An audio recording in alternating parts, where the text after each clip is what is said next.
G'day everyone, my name is Andy and welcome back to Slime Rancher. I've gotten a couple of comments about people saying that they have no clue what this game is about, so let me give you a quick rundown of what this game is actually about, how it works and what you're supposed to do. First of all, this is your ranch. On your ranch you have selected areas in which you can place corrals, gardens, coops, silos, incinerators, and ponds. Corrals are for keeping slimes, gardens are for growing your fruits and your vegetables, and that's it. Coops are for keeping chickens, silos are for storing things, incinerators are for burning and killing things, and also keeping fire slimes, and ponds are for keeping water slimes. And what are these slimes, you may ask? Well, here in our Slimepedia, we have our slimes, the ones that we have discovered so far, which is, for example, the pink slime. Every single slime has a certain diet. For example, the pink slime is a very easy one, because the pink slime eats fruits, veggies, and meat, because you have three categories of food, which is fruit, veggies, and meat. This one eats everything. And every single slime has a favorite type of fruit. Oh my god, why is my phone on? I'm sorry, I'm back. As I was saying, every single slime has their favorite fruit, veggie, or meat. This one doesn't, because it's a very basic bitch that eats everything. However, for example, here we have the rock slimes. Their diet is, as you can see, veggies, and their favorite food is heartbeats. In the Slimepedia, you can also find more information about them. For example, Slimology. Rock slimes earned their name from the rocky crown of sharp spikes atop of their slimy bodies. But their affection for minerals doesn't end with their appearance. Rock slimes are strict vegetarians, favoring the satisfying crunch of the heartbeat most of all. Here it also describes the risks that having these slimes has. For example, the dangers of rock slime should be fairly obvious. Their rocky crown is sharp enough to pierce straight through a rancher's boots. But it's not all about watching where you're stepping, as these rocks are always rolling. When you see a rock slime revving up for a tumble, it's best to get out of their way. And here we also have plortonomics. Rock plorts are prized for being a key component in the production of blue metal, an amazing alloy that's stronger than titanium and lighter than plastic. Because of its amazing strength, blue metal is often a key component in the hulls of lightspeed capable starships, synthetic appendages, something like that, and protective hollow phone cases. And every single slime has their Slimology, rancher risks, and plortonomics. And there's a lot more slimes for us to discover. The most dangerous one that we have right now is the crystal slime, because these crystal slimes make these spikes and they hurt, as you can see. A lot, in fact. However, also, as you can see, these slimes are not a normal size. They're quite large. That's because you can combine two slimes together. For example, here I mixed the rat slime and a boom slime. And combining slimes makes Largo slimes. The description is, there's just more to love. Largo slimes are a hybrid of two slimes resulting from a slime eating a plort unlike its own. They are twice as big as normal slimes and have a combined diet of their two source slimes, making them enticing for ranchers that want to maximize their profits. However, a Largo is too big to vac and can only be transported using the end of the vac nozzle. This makes them difficult to control if things get out of hand. So just like they said, whenever you feed something to them, I will feed these ones. These are rock slimes combined with crystal slimes. If I feed them, they poop out two types of plorts. A normal slime usually poops out one plort. Unless you give them their favorite food, then they poop out two plorts. And because Largo slimes already poop out two plorts, whenever you feed them their favorite food, which can either be the favorite food of the rock slime in this case, or the favorite food of the crystal slime, they poop out four plorts, which is incredibly beneficial to your bank account. Also at the top right corner you can see the name of the slimes. For example, here we have the rock crystal Largos and the boom rat Largos. Underneath their name you can see their diet. This one's diet is meat and veggie. Right over here we have the market. This is the place where you can sell all your plorts, and as you can see, prices can go up and down. One of the things about the prices is they can change randomly, or if you sell a lot of them, the prices simply just drop dramatically. So for example, this one is at 96 Nubucks, which is the currency in Slime Rancher. If I were to sell, for example, 50 of these plorts, the price of that plort would drop exponentially. So a very great strategy is, once you discover new plorts, gather as much as you can in the silos, like this one, and then sell them all at the same time. It gives you a big profit. It's beautiful. Also, a very important part of the ranch is your little home, where you can read star mail from Victor Humphreys and Casey and Thora West and everybody who dares to send you email. You can also sleep until morning, which skips time, which also increases the hunger of the slimes.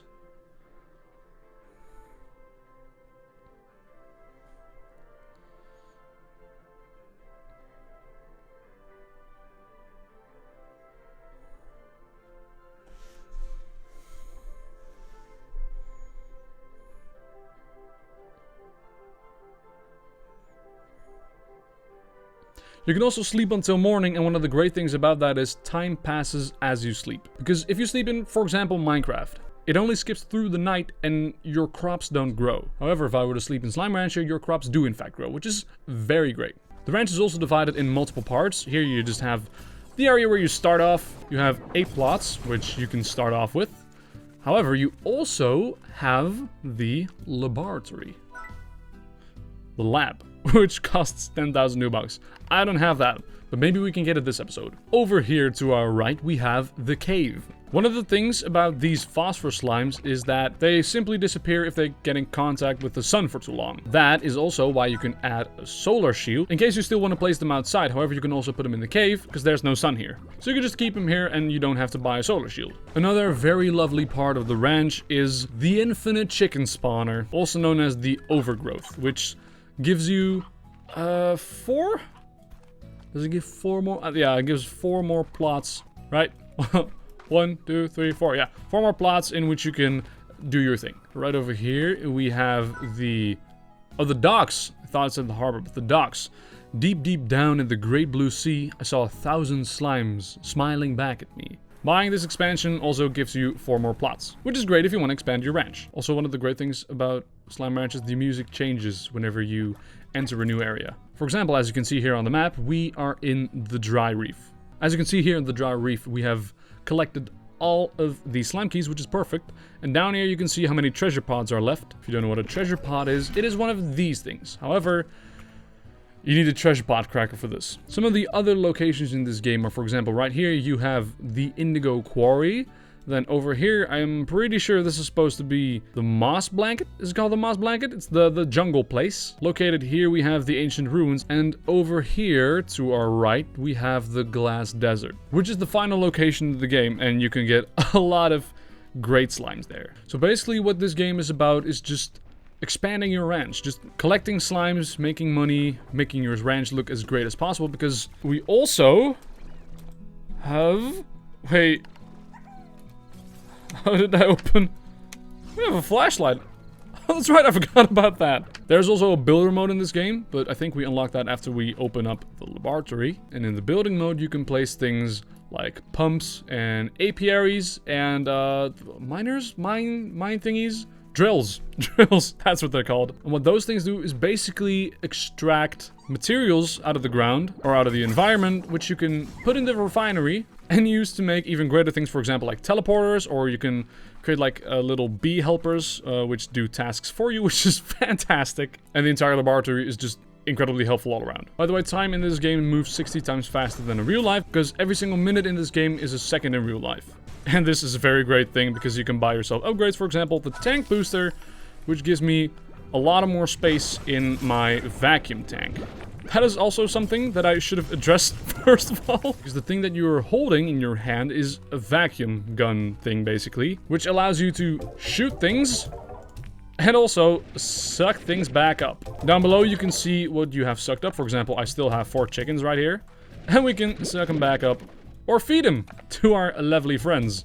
I don't need these. However, I prefer to give them their favorite food, because that gives me a lot more plorts. Capitalism. By the way, if you want to know what the dangers of these slimes are, they're basically nukes. Because as you can see, this green bubble around them is radiation, and that can kill you. And okay. It speeds up if you're in more than one bubble.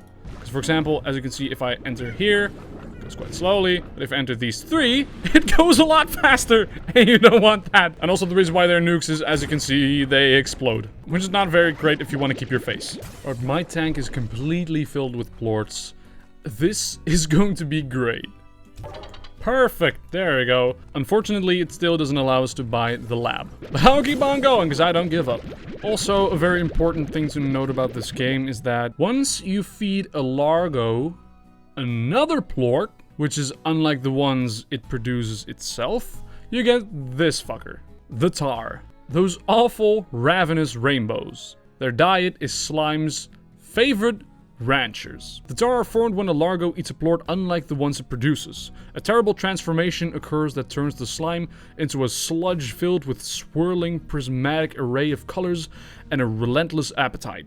The tar seek only to consume and replicate. The only way to stop a tar outside of incinerating it or throwing it into the slime sea is with fresh water. One splash will stop a tar from spawning the new tar, and repeated splashes will destroy it entirely. Alternatively, many ranchers recommend running away with their arms waving and screaming. The tar are the single biggest threat to the ranchers. The tar will seek out slimes to consume and replicate themselves, but will also devour chickens, rot crops in their proximity, and even devour ranchers. Remember that ranching largos may be highly profitable, but one stray plort and you could wind up with a devastating tar outbreak. The tar produces no plort, only more tar. And then more tar still. Yeah, that is something that you really want to prevent. For example, say if I shoot this in this corral, this plort, then my entire ranch is just over. Unless I kill it immediately with water, which is also great for reducing the possibility of slimes exploding and irradiating you. It can also destroy crystals, and it basically calms down the slimes for a little bit, which is absolutely perfect. Make sure you always have water with you if you're playing this game. Haha! Now we can finally buy the laboratory. Or the lab, like it says right here. Allow you to begin your career as an amateur, unlicensed slime scientist. Let's explore slime science. Over here you have the refinery. Right here it shows everything that's currently in your refinery. As you can see, I have nothing in it. Here you have the blueprint shop, for example, a novice pump, novice apiary, pink teleporter, pink warp depot, drone, med station, hydroturret, etc. And like I already said, these pumps and apiaries allow you to gather resources from their surroundings. And teleporters are just beautiful because they can teleport you from one place to another and you can decide wherever it's gonna be. And I personally love these drones because, as it says right here, a helper bot that can be programmed to buzz around your ranch and perform a variety of tasks. Love those things. Love those things. And over here, you have the fabricator. For example, novice drill requires 10 pink plorts, 6 rock plorts, and 3 rat plorts. And no, you're not supposed to have them in your inventory bar thing right here. You're supposed to put them in the refinery. That's where everything is kept. So that is the lab. One thing that I'm gonna do right now is collect a couple of plorts and bring them to the gate of the... Stop! Oh, I needed that one. Thank you very much. That's exactly what I needed. As I was saying, I'm gonna bring these plorts to the gate, which leads to the ancient ruins. By the way, I have no clue if I covered everything. I'm probably forgetting some things, so if you have any questions, please leave them down in the comments below, and I will answer them as soon as possible. Because I personally want you to enjoy this game just like I do. However, to enjoy this game more, you kind of need to understand a little bit about this game. So if you have any more questions, please leave them down in the comments below. And like I said, I will get to them as soon as I can. Also, I'm incredibly sorry for the random and sporadic uploads. I know that the upload schedule is ready, and I was already supposed to use it this week. However, this week has just been complete and utter chaos. Just take a moment to breathe. And appreciate the music. As I was saying... Oh, yeah, by the way, first of all, the reason why I need these plorts is because of that. You need to match the plorts with the slime statues here. Like I was saying, it was a very chaotic week, and I will be making sure that every single upload that's on there will be out at the time that it's supposed to come out. Because I really want to keep up with that consistency. Because I personally think that consistency is incredibly important. There we go. Which ones do I need? I need the honey one. And the... which one is that? It's not the crystal one. It's the phosphor one. Oh. Wait, I can get those. Hey, don't worry about that. I can do that. I want honey slimes in general. I love honey slimes. I kind of want the map that's around here. I don't exactly know where it is. I just know it's somewhere around here. Oh, there it is. Found it. Beautiful. There we go. Oh, hey, yeah, I need you. And yes. Oh, yes, oh, yes, oh, yes. Oh, my lovely honey slimes. Oh, they're probably my favorite. Ooh, yes, okay, get rid of that.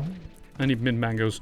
I have everything I need. This is the best day of my life. I'm gonna get back to that gate. Oh, this game is so great. I love this. There we go.